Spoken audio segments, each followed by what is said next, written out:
আসসালামু আলাইকুম রহমতুল্লাহ। দূরে কাছে যে যেখান থেকে আমার এই ক্লাসটি দেখতেছেন সবার প্রতি রইল আন্তরিক শুভেচ্ছা অভিনন্দন। তো আমরা আজকে নবম দশম শ্রেণীর পরিসংখ্যানের একটা সৃজনশীল নিয়ে আলোচনা করব। আমরা পূর্বের ক্লাসে সূত্রগুলো দিয়ে দিয়েছি। আমাদের এই সৃজনশীল করার পূর্বে আমাদের অবশ্যই সূত্রগুলো জানা আবশ্যক এবং সূত্রের প্রত্যেকটা প্রতীক দ্বারা কি বোঝানো হয়েছে ওই প্রতীকগুলো সম্পর্কেও ভালো ধারণা থাকতে হবে এবং মুখস্থ করে নিবে আর কি।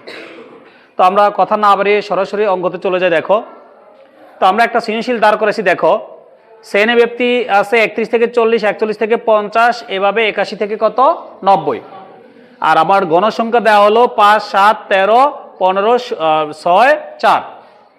এই উদ্দীপকটার উপর ডিপেন্ড করে আমরা একটা সৃজনশীল দাঁড় করাইছি। দেখো যে প্রথম কথা বলা হয়েছে মধ্যক শ্রেণীর মধ্যমান নির্ণয় করো, আর কত বলা হয়েছে সংক্ষিপ্ত পদ্ধতিতে গড় নির্ণয় করো, আর গত বলা হয়েছে বর্ণনা সহ সারণী হতে বহুভুজ অঙ্কন করো। এই সারণীটা থেকে আমরা বহুভুজ অঙ্কন করব, সাথে বর্ণনাও দেওয়া লাগবে। তো দেখো আমরা কয়ের অংশটা দেখাচ্ছে। আমার যখন এখানে বলছে মধ্যক শ্রেণীর মধ্যমান নির্ণয় করো, তাহলে সর্বপ্রথম আমার মধ্যক শ্রেণীটা বের করতে হবে। মধ্যক শ্রেণীটা কি বের করতে হবে।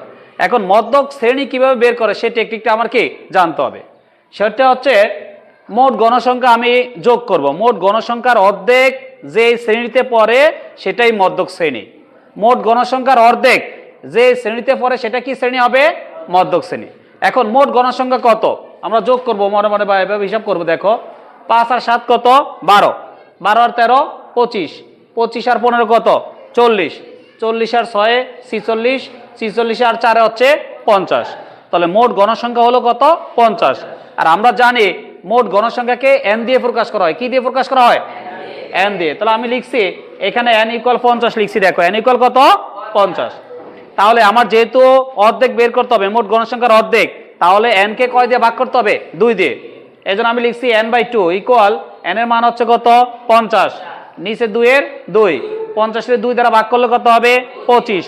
এখন আমি এখান থেকে গুণে গুণে দেখতে হবে 25 কোন ঘরে পড়ে। 25 কোন ঘরে কি পড়ে। তাহলে দেখো 5 আর 7 কত 12, 12 আর 13 কত 25। তাহলে আমার 25 এর ঘরটা হলো কোনটা? এই যে এই ঘরটা। আমার মোট গণসংখ্যা হচ্ছে 50, 50 এর অর্ধেক হচ্ছে 25। রিপিট করি আবার। দেখো তাহলে 5, 7, 12, 12 আর 13 কত 25। তাহলে 25 এর গণসংখ্যাটা পড়ছে আমার এই শ্রেণীতে, এখান থেকে কি 60 শ্রেণীতে। তাহলে এটাই হবে আমার কি শ্রেণী? মধ্যক শ্রেণী। এই জন্য লিখছি যা এই যে 25 সংখ্যাটা কোন ঘরে পড়ছে? এখান থেকে 60 এই শ্রেণীতে না, যা এখান থেকে 60 শ্রেণীতে অবস্থিত। তাহলে আমার এই শ্রেণীটাই হচ্ছে কি মধ্যক শ্রেণী। তাহলে আমি লিখছি সুতরাং মধ্যক শ্রেণী 51 থেকে 60। এবার আমার প্রশ্নতে বলা হয়েছে মধ্যক শ্রেণীর কে মধ্যমান।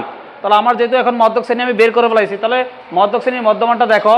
মধ্যক শ্রেণীর মধ্যমান, যে কোনো শ্রেণীর মধ্যমান বের করতে হলে ওই দুটোটা নিম্ন সীমা উচ্চ সীমা যোগ করার পর 2 দিয়ে কি করতে হবে? ভাগ। যেহেতু আমার মধ্যক শ্রেণী 51 থেকে 60, এটার মধ্যমান হবে এই যে মধ্যক শ্রেণীর মধ্যমানটা হবে, তাহলে 51 আর 60 কি করতে হবে? যোগ করার পর কয় দিয়ে ভাগ? 2 দিয়া। মানে নিম্ন সীমা এবং উচ্চ সীমা যোগ করে 2 দিয়ে ভাগ করলে ওই শ্রেণীর মধ্যমান পাওয়া যায়। তাহলে 51 আর 60 যোগ করলে হবে কত? 111। আর নিচে 2 এর 2, তোমরা নিচে নিচে তুলবা, এখানে জায়গা হয় না বিধায় আমি পাশে লিখছি আর কি।